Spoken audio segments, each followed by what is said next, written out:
Hey friends, if you wish to check all saved passwords on your Google account, then simply go to passwords.google.com and I'll show you what has to be done next.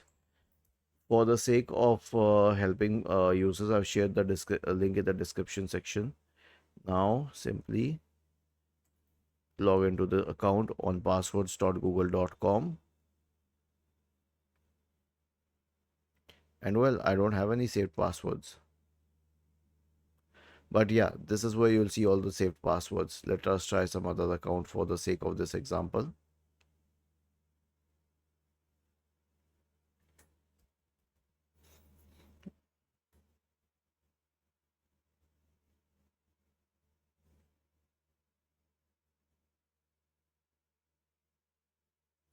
So well, here's where you'll see all the saved passwords if you have any password saved with Google. Was this helpful? If yes, then please subscribe to the channel. If not, then let us know in the comment section of the video on how we could help you further. Thank you for watching this video and have a nice day.